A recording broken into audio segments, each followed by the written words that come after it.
ঢেকিয়াজুলিত মা গৌৰী অৰ্গেনাইজেশ্যনৰ উদ্যোগত শিল্পী দিৱস উপলক্ষে সদৌ অসম ভিত্তিত জ্যোতি নৃত্য জ্যোতিগীত আৰু চিত্ৰাংকন প্ৰতিযোগিতা অনুষ্ঠিত কৰা হয়। ৰূপকোঁৱৰ জ্যোতিপ্ৰসাদ আগৰৱালাক স্মৰণ কৰি মা গৌৰী অৰ্গেনাইজেশ্যনৰ উদ্যোগত ঢেকিয়াজুলিৰ ত্ৰিমূৰ্তি ভৱনত দিনজোৰা কাৰ্যসূচীৰে সদৌ অসম ভিত্তিত জ্যোতি নৃত্য জ্যোতি সংগীত আৰু চিত্ৰাংকন প্ৰতিযোগিতা অনুষ্ঠিত কৰা হৈছে। ৰাজ্যৰ বিভিন্ন প্ৰান্তৰ পৰা আহি 200 শতাধিক প্ৰতিযোগী অংশগ্ৰহণ কৰা উক্ত প্ৰতিযোগিতাসমূহত বিচাৰক হিচাপে উপস্থিত থাকে ববিতা শইকীয়া, প্ৰিয়ম শইকীয়া, অলকানন্দ চক্ৰৱৰ্তী, ৰাণী ভট্ট, জনাৰ্দন বৰা, কুহেলিকা শইকীয়া, শিল্পী আইচ, ৰশ্মিতা চহাৰ লগতে আৰু কেইবাগৰাকীও বিচাৰক।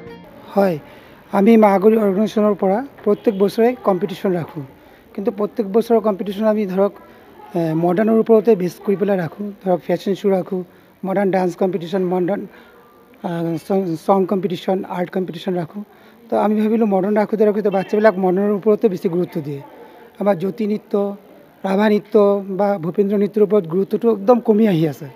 যাৰ কাৰণে আমি ভাবিলোঁ যে এবাৰ কম্পিটিশ্যনটো অকণমান চেঞ্জ কৰি দিওঁ। সেইকাৰণে আমি 17 জানুৱাৰী জ্যোতি নৃত্যৰ ওপৰত জ্যোতি নৃত্য, জ্যোতি গীত আৰু আপোনাৰ চিত্ৰাংকন প্ৰতিযোগিতা ৰাখিছোঁ, যাতে ছাত্ৰ ছাত্ৰী আৰু অভিভাৱকেও এইটো ভাবে যে আমাৰ যিমান মডাৰ্ণ ডান্স, মডাৰ্ণ ছঙৰ ওপৰত গুৰুত্ব আছে, আমাৰ এই জ্যোতি নৃত্য বা ৰাভা নৃত্য বা ভূপেন্দ্ৰ নৃত্যৰ ওপৰতো বা সংগীতৰ ওপৰত বহুত গুৰুত্ব আছে।